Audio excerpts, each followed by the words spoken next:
오늘 우리에게 주시는 하나님의 말씀은 요한복음 14장 15절에서부터 17절까지 말씀입니다. 너희가 나를 사랑하면 나의 계명을 지키리라. 내가 아버지께 구하겠으니 그가 또 다른 보혜사를 너희에게 주사 영원토록 너희와 함께 있게 하리니 그는 진리의 영이라. 세상은 능히 그를 받지 못하나니 이는 그를 보지도 못하고 알지도 못함이라. 그러나 너희는 그를 아나니 그는 너희와 함께 거하시며 또 너희 속에 계시겠음이라.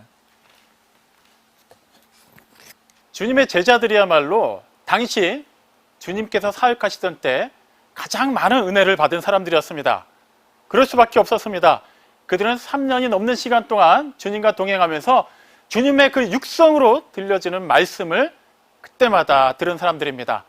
주님께서 행하시는 표적을 가장 가까이에서 보았고 체험한 사람들입니다. 그런 그들이야말로 세상이 감당할 수 없는 믿음의 사람들일 것은 너무나도 당연한 일이었습니다. 하지만 우리가 계속해서 살펴보고 있는 이 다락방 강화를 통해서 그들이 우리의 기대치에 비하면 훨씬 미치지 못하는 사람들인 것을 보게 됩니다. 어떻게 보면 당연한 일입니다. 그들은 실제 우리가 생각하는 것만큼 믿음이 좋은 사람들이 아니었기 때문입니다. 그들이 주님을 알기 전에 대다수의 제자들은 어부였습니다. 그들의 기질, 그들에게 익숙한 삶, 그들의 언어, 그들의 사고는 철저하게 갈릴리 바다를 벗어나지 못했습니다. 그런 그들이 3년 이상을 주님을 따라다녔다고 해서 그 모든 것이 체질적으로 한꺼번에 바뀔 수는 없었습니다. 주님과 함께 하실 때 주님께서 그들에게 능력을 주시고 그들을 보호해 주시고 그들에게 힘을 주시고 그들을 대신해서 대변해 주실 때에는 얘기가 달랐지만 주님을 떠나서 사실 그들은 정말 그들이 부름받은 그대로 사도의 역할을 할 수 있는 사람들이 아니었습니다. 우리가 잘 알고 있는 어느 이름 모를 산에 주님께서 3명의 제자를 데리고 올라가셨을 때 모습이 변화하신 사건, 흔히 말하는 그 변화산 사건을 기억하실 겁니다. 그 일이 있고 난 직후에 주님께서 다시 산 아래로 내려왔을 때 어떤 일이 있었는지 기억하시나요? 예, 그곳에서는 남겨진 9명의 제자들이 서기관들과 말싸움을 벌이고 있었습니다. 많은 사람들이 모여 있었고 그 사람들 가운데는 말 못하는 벙어리 귀신 들린 아이가 한 명이 있었습니다. 내용은 다음과 같습니다. 그 남겨진 9명의 제자들에게 그 벙어리 귀신 들린 아이를 한 아버지가 데리고 왔습니다. 당연히 귀신을 쫓아내 달라는 부탁이었겠죠. 하지만 제자들 그 누구도 귀신을 쫓아내지 못했습니다. 주님께서 사역하신 그 현장에서는 귀신이 쫓겨나고 병든 자가 치유받는 것은 일상이었습니다. 하지만 주님이 안 계신 곳에서는 그것이 평범한 일이 되지 못했던 것이죠. 주님께서 사역하시는 현장에는 늘 바리새인이나 서기관들 같은 사람들이 따라다니면서 어떻게든 약점을 잡으려고 노력했습니다. 하지만 주님께서 실제 사역하시는 그 현장에서 그들이 약점을 잡을 수 있는 건 아무것도 없었습니다. 굳이 꼽으라면 안식일 날 그들이 그렇게 금과 옥주로 지키고 있는 장로의 전통을 깨버리고 병자를 고친 일, 그런 일을 가지고 트집을 잡긴 했지만 실제 주님을 통해서 일어난 일에 대해서 그들도 부인할 수 없었습니다. 하지만 9명의 제자들은 주님께서 하셨던 그 일을 하지 못했습니다. 그래서 서기관들은 그들을 조롱했습니다. 그때 제자들이 할 수 있는 일이 무엇이었을까요? 정말 말씀으로 충만한 가운데 하나님의 말씀을 가지고 그들을 상대했나요? 그렇지 않았습니다. 그들의 수준 그대로 상대했습니다. 말싸움을 한 것이죠. 그냥 우긴 겁니다. 자신들을 합리화하기 바빴어요. 그게 제자들의 솔직한 수준이었습니다. 주님을 떠난 제자들의 수준 말이죠. 제자들은 자신들의 그러한 수준을 너무나도 잘 알고 있습니다. 그렇기 때문에 주님께서 그들을 떠나야 된다고 말씀하실 때 그들이 그렇게 낙심하고 염려할 수밖에 없었던 것이죠. 우리는 그러한 맥락을 이해하지 못한 상태에서 이 다락방 강화 부분을 보면 제자들이 쉽게 이해가 되지 않습니다. 그렇게 오랜 시간 주님의 말씀을 들었고 주님의 가르침을 받았고 주님께서 행하시는 표적을 생생하게 체험했는데도 불구하고 그들이 왜 그렇게 믿음 없는 행동을 해야만 했을까? 그럴 수밖에 없습니다. 주님과 함께 있을 때와 주님을 떠나서 그들은 완전히 다른 사람이 될 수밖에 없었기 때문이죠. 요한복음 21장을 보면 이미 주님께서 부활하셨고 부활하신 주님을 목도했음에도 불구하고 베드로를 중심으로 해서 다시 물고기를 잡으러 디베라 바다로 가는 것을 볼 수 있습니다. 주님께서 부활하셨어요. 그리고 그 전에 새로운 계명을 주셨기 때문에 제자들이 해야 될 일은 다시 예전에 하던 어부의 일이 아닙니다. 주님의 복음을 전해야 돼요. 근데 그들이 가장 자신 있게 할 수 있는 일, 굳이 주님이 함께 하시지 않아도 그들이 원래 자연스럽게 할 수 있는 그 일을 찾아서 떠났습니다. 그게 그들의 본래 모습이기 때문이에요. 우리도 마찬가지입니다. 주님을 따라서 우리는 아무것도 할 수 없는 사람입니다. 그렇기 때문에 우리는 항상 주님 안에 거하기 위해서 힘써야만 하겠죠. 그래서 우리의 혈과 육으로 되는 것이 아닙니다. 주님께서 먼저 우리를 택하시고 우리를 붙잡아 주시고 그 은혜와 진리 안에서 우리가 능동적으로 거할 때 상호 내주 가운데서 우리에겐 주님이 주시는 그 생명으로 넘쳐날 수 있게 되는 것입니다. 제자들도 그래야 해야만 했어요. 그런데 주님께서 주시는 말씀대로 그들은 따르지 않았습니다. 그들의 몸이 이끄는 대로 원래 자연인 상태의 모습 그대로 가고자 했죠. 그러한 모습을 누구보다도 주님이 잘 알고 계셨기 때문에 주님의 제자들을 그대로 내버려 두지 않으셨습니다. 그냥 그렇게 막무가내로 어려운 명령만은 주시지 않고 그들에게 힘이 되고 위로가 되는 말씀을 주셨습니다. 물론 그 이전에 주신 말씀만 가지고는 제자들은 당연히 힘을 얻을 수가 없었습니다. 너희가 나를 사랑한다면 내 계명을 지켜라. 오늘 읽은 요한복음 14장 15절 말씀이죠. 제자들만큼 주님을 사랑하는 사람들이 그때 몇 명이나 있었을까요? 그들은 참으로 주님을 사랑하는 자들이었습니다. 하지만 그들은 주님의 계명을 지킬 수가 없었어요. 왜 그랬을까요? 주님께서 주신 새로운 계명이 주님을 떠나서는 그들이 할 수 없는 일이었기 때문입니다. 주님께서 정말 제자들을 사랑하심으로 내가 너희를 사랑한 것 같이 서로 사랑하라고 하신 그 말씀, 제자들이 그 말씀 그대로 사랑하고 그 계명을 지키려면 주님께서 하셨던 그대로 해야만 합니다. 우리는 복음서를 통해서 주님께서 제자들을 사랑하신 여러 가지 사건들, 말씀들, 일들을 기억할 뿐이지만 제자들 입장에서는 3년이 넘는 시간 동안 주님과 함께 했던 모든 시간이 그대로 적용이 되는 것입니다. 과연 그들이 할 수 있을까요? 주님께서 제자들뿐만 아니라 주님께 다가오는 많은 사람들을 사랑으로 대하셨어요. 정말 주님께서 하셨던 것처럼 그들이 할 수 있겠습니까? 오병이의 표적을 행하실 때 그 전에 주님께서 말씀을 전하시고 수많은 사람들이 밤늦은 시간이 되도록 먹을 것도 준비되지 못한 채 가난한 사람들이 그렇게 배 고파한 상태를 긍휼히 여기셨어요. 주님은 그들을 사랑하셨기 때문에 그 놀라운 이적을 행하셨습니다. 제자들이 나중에 복음을 전하는 현장에서 가난한 사람들이 많이 모였다고 해서 그들을 위해서 그런 오병이의 표적을 행할 수 있을까요? 할 수 없습니다.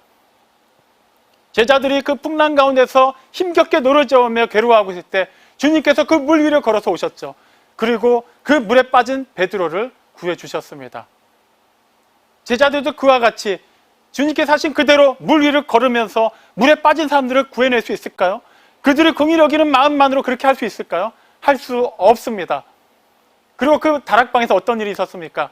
주님께서 제자들에게 이미 말씀하셨어요. 너희들 가운데 한 명이 나를 배신할 것이다. 누군지 이름을 얘기하지 않으셨지만 분명히 그 한 명이 배신할 겁니다. 그리고 다음에는 이름을 거론하세요. 베드로를 지칭하시면서 너가 오늘 닭이 울기 전에 나를 3번 부인할 것이다.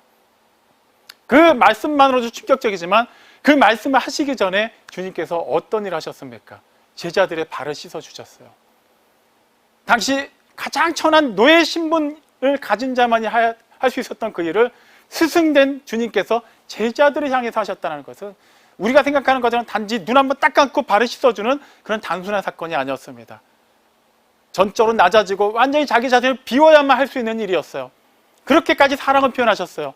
그리고 제자들에게 그러한 사랑을, 그러한 계명을 지키라고 말씀하십니다. 주님을 떠나서 그들이 할 수 있을까요? 할 수 없습니다. 그들은 주님께서 주시는 말씀 하나하나가 더욱더 그들을 혼란스럽게 만들고 너무나도 그들을 힘든 상황 가운데로 몰아붙이고 있는 그런 시험이자 큰 짐으로 다가올 수밖에 없었죠. 그런 그들에게 주님께서 뭐라고 말씀하셨다고요? 너희가 나를 사랑한다면 내 계명을 지켜라. 너무나도 당연하듯이 말씀하십니다. 그들이 지킬 수밖에 없는 것처럼 말씀하고 계세요. 그들은 지금 그 말씀을 받아들이지 못하고 있는데 주님은 그들이 당연히 그 일을 해야 되는 것처럼 말씀하시죠. 너희가 나를 믿는다면 그들만큼 주님을 믿는 사람들이 있을까요? 근데 뭐라고 얘기하세요? 너희가 나를 믿는다면 내가 한 그 일을 할 것이고 또한 내가 한 그것보다 더 큰 일을 하게 될 것이다. 이게 가능한 일입니까? 불가능한 일입니다. 그래서 주님이 그래도 또 위로의 말씀을 주시죠. 내 이름으로 무엇이든지 내게 구하면 내가 행할 것이다. 우리가 지난 주일날 살펴봤습니다. 내 이름으로라는 말씀은 내 안에서라는 의미를 가지고 있습니다. 자, 그 의미를 적용해서 다시 한번 풀어보겠습니다. 너희가 내 안에 거하면 무엇이든지 내게 구하라. 그러면 내가 행할 것이다. 참으로 힘이 되고 위로가 되는 말씀이죠. 그런데 이 말씀에는 모순이 있습니다. 주님께서 이 말씀을 하시기 전에 제자들을 떠나신다고 말씀하셨어요. 그런데 떠나시는 주님께서 내 안에 거해라, 내게 구해라, 내가 행할 것이다. 말이 되나요? 안 됩니다. 주님이 계셔야만 말이 돼요. 주님이 그들 가운데 계셔야만 주님 안에 거할 수가 있고 주님의 이름으로 구할 수가 있고 주님이 그들에게 직접 그것을 행하시는 것을 그들이 볼 수가 있겠죠. 근데 주님은 떠나십니다. 어떻게 그 일이 가능해질까요? 도저히 수수께끼 같은 말씀만을 하고 계십니다. 그런데 우리가 사도행전을 보면 그때 그렇게 낙심하고 염려 가운데 있었던 제자들이 불과 몇 달이 되지 않는 시점에선 완전히 180도 바뀌어 있는 것을 보게 됩니다. 사도행전에 있는 모든 기록들을 살펴볼 필요는 없습니다. 이미 그 모든 내용 하나하나가 주님께서 말씀하신 것이 성취된 내용이기 때문입니다. 초반에 기록된 대표적인 사건들을 한번 기억해 보죠. 사도행전 2장에 보면 베드로가 온 예루살렘과 유대인들을 향해서 담대하게 복음을 전하는 것을 볼 수 있습니다. 불과 몇 달 전만 해도 주님께서 잡혀가셨을 때 베드로 비롯한 제자들은 다 도망갔습니다. 그 나중에 대제사장에게 신문 받으려고 주님께서 잡혀가신 그 장소에 베드로가 조용히 들어가죠. 그때 대제사장의 종 가운데 한 명이 베드로 알아봅니다. 당신도 그의 제자가 아닌가? 그때 베드로는 부인합니다. 심지어 저주까지 했죠. 다른 것도 아니고 단지 예수님의 제자로 알려지는 것조차 드러내는 것을 두려워했던 그가 나중에 사도행전 2장에서는 어떻게 합니까? 심지어 사도행전 2장 36절에서는 그는 담대하게 이렇게 결론을 짓습니다. 너희가 십자가에 못 박은 이 예수를 하나님께서 주와 그리스도가 되게 하셨느니라. 불과 몇 달 전만 해도 이 예수님을 인간 대 인간으로서 스승과 제자의 관계로서 인정하는 것도 두려워했던 그가 이제는 그분이 곧 하나님이시라고 선포하고 있는 거예요. 어떻게 이렇게 바뀔 수가 있을까요? 그때 그 말을 듣고 세례를 받은 사람이 무려 3,000명이나 되었습니다. 주님께서 직접 사역을 하실 때에도 그런 일은 없었던 일이죠.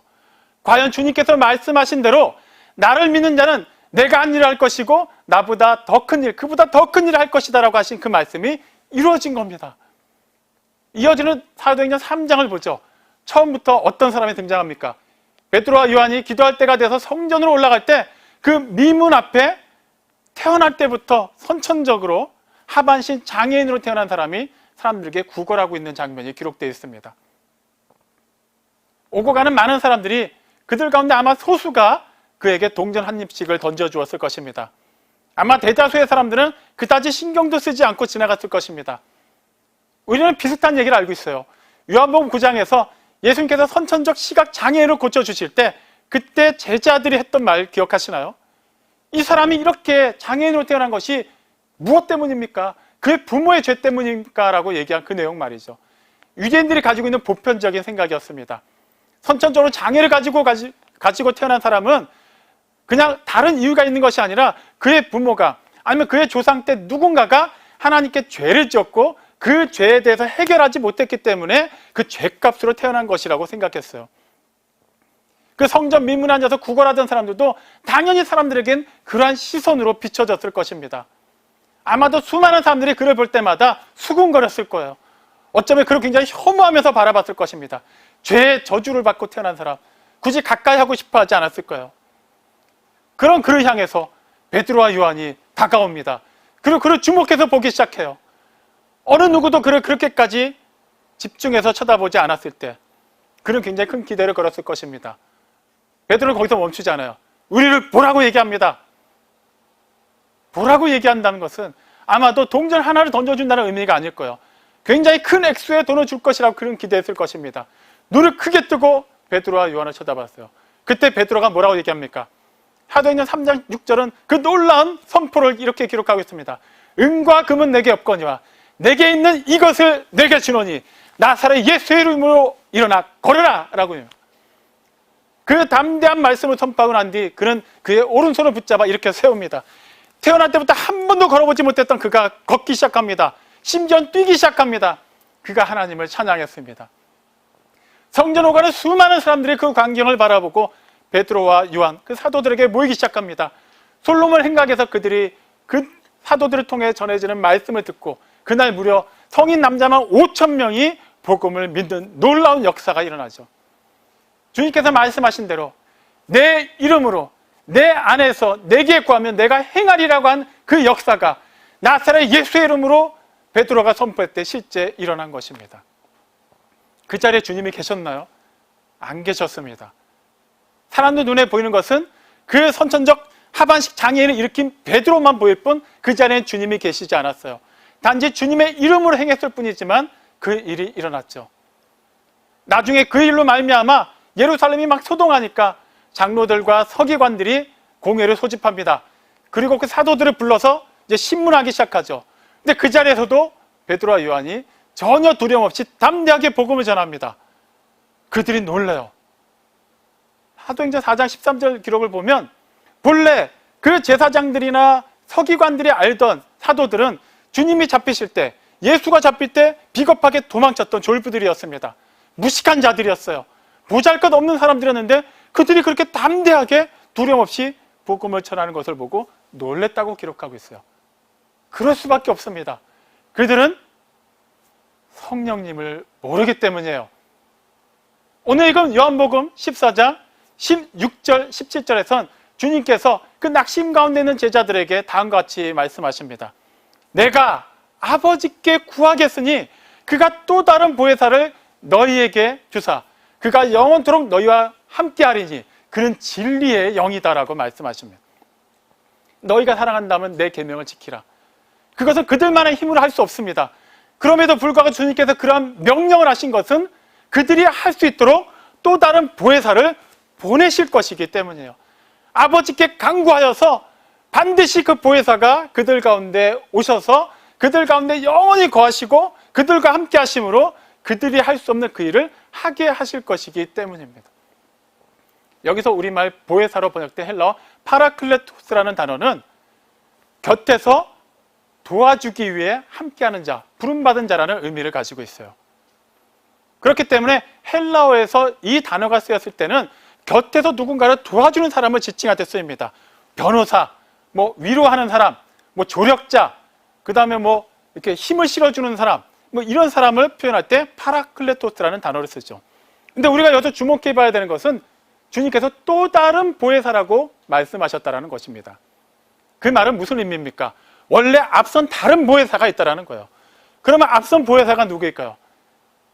이 복음서를 기록한 요한 사도는 요한일서 2장 1절에서 주님을 가리켜 대언자라고 표현합니다.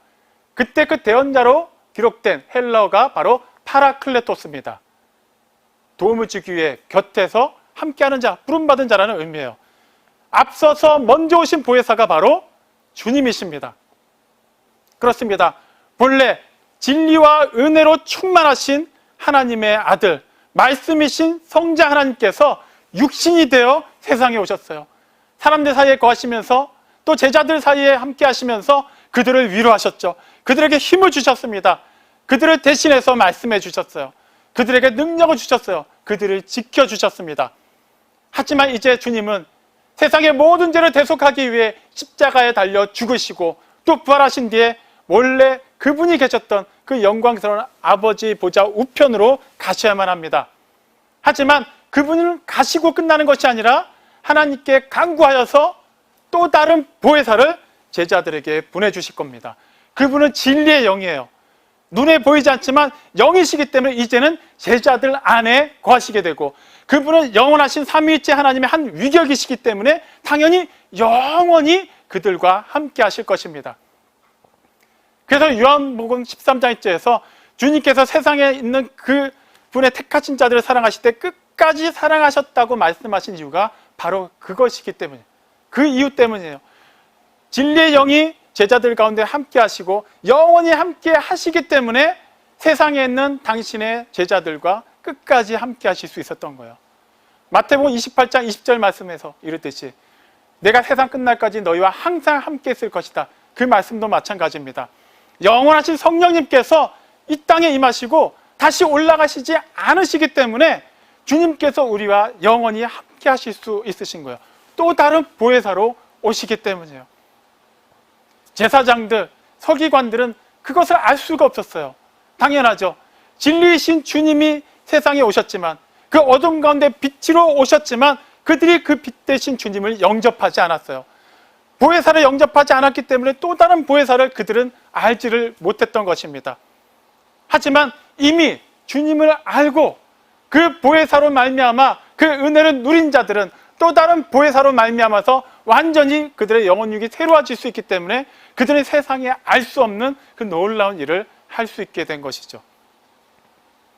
이 일은 참으로 놀라운 사건이면서도 우리에게는 큰 위로와 도전이 되는 말씀입니다. 사도행전, 사도들이 그 유대에서부터 시작해서 이방에 이르기까지 복음을 전한 행적을 기록했기 때문에 사도행전이라고 합니다. 우리가 만약에 이 책 이름으로만 그대로 이 내용을 살펴보게 된다면 우리는 지극히 객관적인 입장에서 제3자가 되어서 이 역사적인 사건을 대하기 쉽습니다. 사도들에게 일어난 일이에요. 사도들이 행한 일에 대한 기록일 뿐입니다. 하지만 우리는 분명하게 알아야만 합니다. 실제 사도들이 움직여서 한 일인 것은 맞지만 사도들을 통해서 성령님께서 역사하셨기 때문에 가능했던 일이죠. 그래서 사도행전은 또 다른 말로 성령행전이라고 얘기합니다. 이 의미를 알 때 우리는 위로를 받고 도전을 받을 수 있습니다. 성령님께서 행하셨기 때문에 제자들에게 주신 그 말씀, 제자들에게 주신 그 사명, 제자들을 통해서 이루어진 그 일은 영원하신 성령님, 실수가 없으신 성령님, 완전하신 성령님께서 이루셨고 또 그분이 영원히 함께 하시기 때문에 오늘날 우리에게도 동일하게 역사하셔서 우리 통해서 그분의 계획하신 일을 하시기 때문이에요. 그래서 고린도전서 3장 16절에서는 성도로 부름받은 우리 각 사람의 몸 안에 성령님께서 거하신다고 말씀하십니다. 이것은 2000년 전에 제자들에게만 있었던 일이 아니에요. 이 시대를 살아가는 우리 그리스도인들에게도 동일하게 이루어지고 있는 일입니다. 우리가 나중에 살펴보겠습니다만 요한복음 16장 13절에서는 그 진리의 영이신 보혜사께서 어떤 일을 하냐? 그 진리 안으로 우리를 인도하신다고 말씀하고 있어요. 진리 안으로 우리를 인도하심으로 말미암아 진리이신 주님의 말씀을 깨달아 알게 하시고 주님을 인격적으로 만나게 하시고 그 주님께서 말씀하신 그 진리를 삶으로 살아낼 수 있도록 힘을 주시는 분이 바로 성령님이십니다. 그렇기 때문에 우리는 성령의 충만함을 입어서 하나님의 일을 하는 것이 어느 특별한 사람들만의 전유물이 아니라 정말 하나님을 아버지라 부를 수 있고 예수님을 주와 그리스도로 고백할 수 있는 모든 택함받은 자들, 부르심받은 자들이 공통적으로 누릴 수 있고 행할 수 있는 그런 놀라운 능력의 근원이 됨을 알아야만 합니다. 우리가 보통 성령의 충만함을 구한다 하면 보통 기존에는 어떤 것을 많이 구했습니까?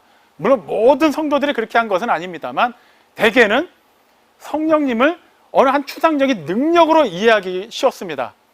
그래서 그분에게 우리가 정말 원하는 것을 많이 구했죠. 보통 예전에 보면은 방언 받기 위해서 성령 충만을 구하는 분들이 많았어요. 예언의 은사를 받기 위해, 병 고치는 은사를 받기 위해, 조금 더 좀 성숙한 사람들은 교회의 그런 양적인 부흥을 위해서 성령 충만을 구하는 이들이 많았습니다. 정말 그것이 하나님의 뜻이라면 그렇게 구해야만 하겠죠. 하지만 성령님은 보혜사입니다. 또 다른 보혜사, 앞서 오신 주님의 또 다른 또 모습으로 우리에게 오신 분이에요. 무슨 말입니까? 그분은 인격이시라는 거예요.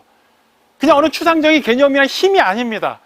실제 우리가 소통할 수 있는 분으로 우리 안에 거하시는 분이에요. 그렇기 때문에 우리는 그분을 인격적으로 대해야만 합니다. 근데 언제부턴가 우리는 성령님을 언급하는 것도 되게 불편해하는 시대를 살고 있죠. 마치 이런 것을 오순절 교단에 속한 성도들만의 전유물이라고 생각하게 되고 성령님을 구하는 것은 뭔가 굉장히 광적이고 뭔가 좀 유별난 신앙생활을 위한 에너지를 공급받기 위함이라고 착각을 하기 쉽습니다. 하지만 성령님으로 말미암지 않고는 어느 누구도 주님을 그리스도로 고백할 수 없습니다. 우리가 지금 주님을 고백하고 주님의 이름으로 기도할 수 있고 주님으로 말미암아 하나님께 나아갈 수 있으려면 이것은 우리의 지식으로 하는 것이 아니에요. 우리가 못된 신앙으로 태어났기 때문에 자동적으로 할 수 있는 것이 아닙니다. 성령님께서 역사하셔야만 해요. 그분은 우리가 인격적으로 만나야만 되는 일입니다. 그렇기 때문에 우리 안에 내주하시는 그 성령님을 우리는 끊임없이 인격적으로 소통해야만 하는 것이에요. 그분이 우리에게 말씀하시고 이미 우리 안에 내주하셨으니까 어떻게든 그분이 알아서 하시겠지? 절대 그렇지 않습니다. 사도들이 기존까지 그렇게 비겁했고 그렇게 비굴했고 그렇게 낙심했던 사도들이 그렇게 180도 바뀔 수 있었던 이유가 무엇입니까? 성령님이 임하셨기 때문이에요. 오순절날 마가다락방에서 그들이 주님께서 주신 그 말씀에 의지하여 기도하고 있을 때 약속하신 성령님이 오셨어요. 자, 그러자 그들이 변했죠. 그런데 그들이 변하게 됐을 때 그 직전에 그들이 말씀에 대해서 완전히 무지한 사람들이었나요? 그들이 말씀에 대해서 아무것도 모르는 사람들이었는데 성령님이 임하시니까 갑자기 몰랐던 말씀들이 다 알게 된 것인가요? 그렇지 않습니다. 그들은 3년이 넘는 시간 동안 주님과 함께 하면서 계속해서 말씀을 들은 사람들이었어요.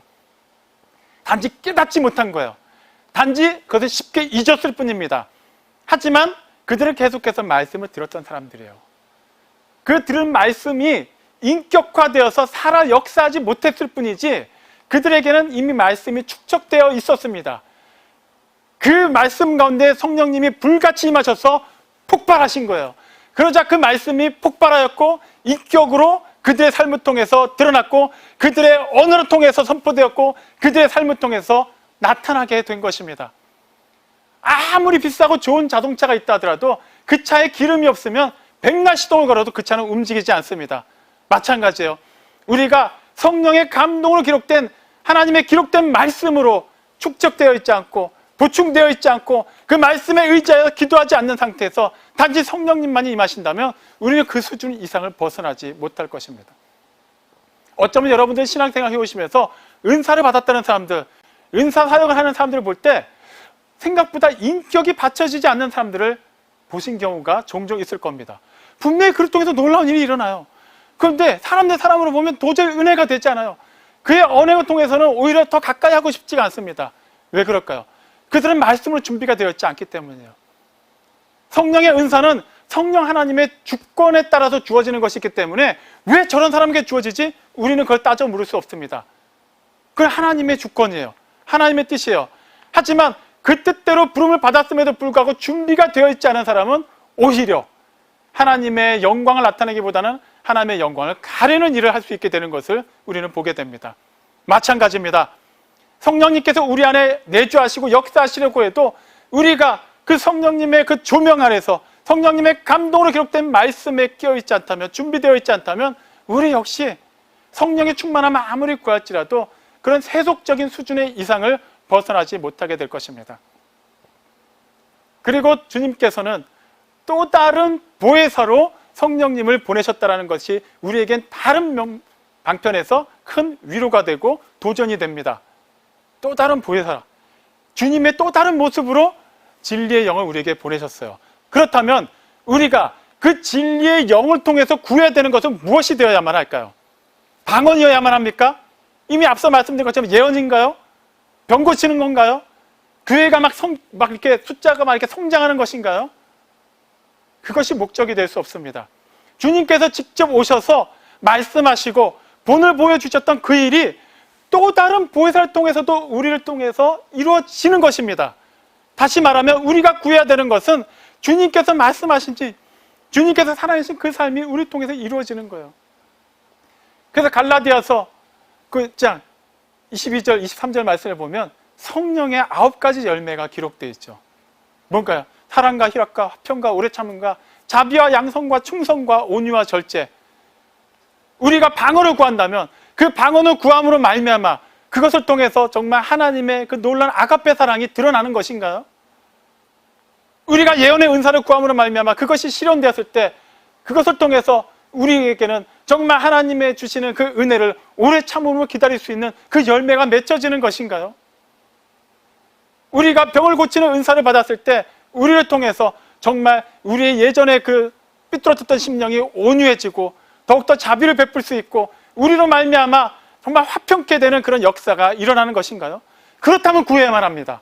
하지만 그것이 아니라 단지 사람들 사이에서 나의 의를 드러내기 위함이고 나의 만족과 나의 유익을 위하기 위해 성령의 충만함을 구하는 것이라면 이것은 성령님을 모독하는 거예요. 성령님을 모독하는 것은 이미 앞서서 오신 진리의 말씀이신 주님을 모독하는 것이 됩니다. 그분을 모독함으로 말미암아 그 진리로 말미암아 하나님께 나아갈 수 있는 길을 우리 스스로가 끊어버리게 되는 것이죠. 그래서 마태복음 12장 32절에 보면 성령을 거역하는 죄는 사함을 받지 못한다고 얘기해요. 아니 좀 거역할 수도 있지 않나요? 아니요. 성령을 거역하는 것이 곧 진리 안으로 인도받는 것을 거역하는 것이기 때문이에요. 진리 안으로 들어가지 않는다면 우리는 결코 하나님께 나아갈 수 없고 하나님의 자녀가 될 수 없습니다. 그냥 허물과 죄 가운데 죽어있는 원래 자연인 상태 그대로 머물겠다라는 것이에요. 아무리 교회에서 우리가 성령님의 이름을 부른다 할지라도 아무리 예수님의 이름으로 기도한다 할지라도 그것으로는 결코 하나님께 나아갈 수 없고 하나님을 기쁘시게 할 수 없습니다. 그렇기 때문에 또 다른 보혜사를 우리에게 주시고 그분이 우리와 영원히 함께 하시고 그분이 우리 안에 거하심으로 말미암아 하나님께서 택하신 자들로 하여금 계획하신 일들을 하게 하시는 그 모든 일 우리는 먼저 순종해야만 해요. 먼저 그 말씀을 들은 바대로 살아내기 위해 노력해야만 합니다. 우리의 힘으로 하는 것이 아니에요. 성령님께서 도와주십니다. 우리가 발 한 발짝이라도 떼는 순간 그 다음부터는 걸어갈 수 있는 힘을 주시고 그 다음부터는 분명하게 뚜렷하게 보이는 길을 제시하실 것입니다. 우리는 이러한 것을 자꾸 세상의 그런 여러 가지 조건들을 기준으로 해서 충족시키려고 해요. 내가 조금만 더 젊으면, 내가 조금만 더 건강하면 주님의 몸된 교회를 위해서 열심히 봉사할 텐데, 내가 지금 더 돈이 많으면 하나님께서 또 보내신 그 선교 사역 현장에 막 물질로 후원할 텐데, 내가 지금보다 시간이 넉넉하게 했다면 말씀도 많이 보고 기도도 많이 할 텐데 과연 그럴까요? 고린도전서 1장 27절 말씀입니다. 하나님께서는 세상의 약한 것들, 세상의 미련한 것들을 택하여서 세상의 강한 것들, 세상의 지혜로운 자들을 부끄럽게 한다고 말씀하세요. 핵심은 무엇인가요? 무조건 약하고 무조건 미련한 것이 좋다는 얘기인가요? 절대 그게 아니에요. 약하냐, 강하냐, 미련하냐, 지혜롭냐는 문제가 되지 않는다라는 거예요. 하나님께서 택하시고 하나님께서 성령으로 그 가운데 내주하시면 약한 자는 강하게 될 것입니다. 강한 자는 더 강하게 될 것입니다. 그것이 하나님의 뜻이에요. 우리가 생각할 때 강함과 우리가 생각할 때 지혜로움과 우리가 생각할 때 부유함은 하나님의 일을 하는데 하나님을 기쁘시게 하는 데는 크게 중요하지 않습니다. 과연 하나님께서 택하셨고 하나님께서 그 허락하신 성령님으로 말미암아 우리를 이끌어 가시느냐가 핵심이 되는 것이죠. 그렇다면 우리는 그 성령님을 정말 인격적으로 모시고 있습니까? 그분이 우리를 전으로 삼아서 우리 각 사람을 교회로 삼아서 역사하실 때 우리는 그분의 뜻대로 우리의 전인격을 내어드리고 있습니까? 우리는 여전히 계산하면서 우리는 여전히 우리가 생각한 그 기준을 벗어나려 하지 않으면서 우리가 바라는 그 일이 먼저 성령님을 통해서 이루어지면 그 다음에 우리가 기분에 따라서 하나님 일을 하겠다고 버티고 있지는 않나요? 아예 성령님의 이름을 언급하는 것조차 터부시하고 그것을 뭐지 광적인 그런 사람들만이 생각하는 것처럼 그렇게 하찮게 여기고 있지는 않습니까? 고린도후서 1장 22절에서는 하나님께서 그 택하신 자들에게 그 증거로 그 안에 성령님을 주셨다고 말씀하고 있어요. 세상은 알지 못하는 그 성령, 주님께서 오늘 요한복음 14장 17절에서 말씀하신 것처럼 세상은 능히 받지도 못하고 알지도 못하고 보지도 못하는 그 성령을 제자들은, 택함받은 자들은 우리들은 알고 우리들은 보았고 우리 안에 거하시는 그분으로 말미암아 우리는 그분을 인격적으로 알고 있습니다. 그냥 이름을 부를 수 있는 것만으로도 그분을 터부시하지 않고 그분을 부분에서라도 인정할 수 있다면 그것만으로도 우리는 그 영역 내에서 성령 하나님께서 역사하실 수 있는 그런 놀라운 그런 삶의 지경을 허락하고 있는 것입니다. 성령님께서 우리 안에 함께 하시면 우리가 할 수 없는 일을 성령님께서 하십니다. 하나님께서 우리에게 명하신 일, 우리는 할 수 없지만 하나님께서 결코 우리가 감당할 수 없는 일을 허락하지 않으십니다. 우리에게 명하신 그 일, 성령 하나님을 통해서 반드시 이루어 가십니다. 사랑하는 성도 여러분, 주님께서 제자들에게 주신 그 명령은 우리에게도 동일하게 주신 명령임을 명심하시기 바랍니다. 우리의 혈과 육으로는 감당할 수 없습니다.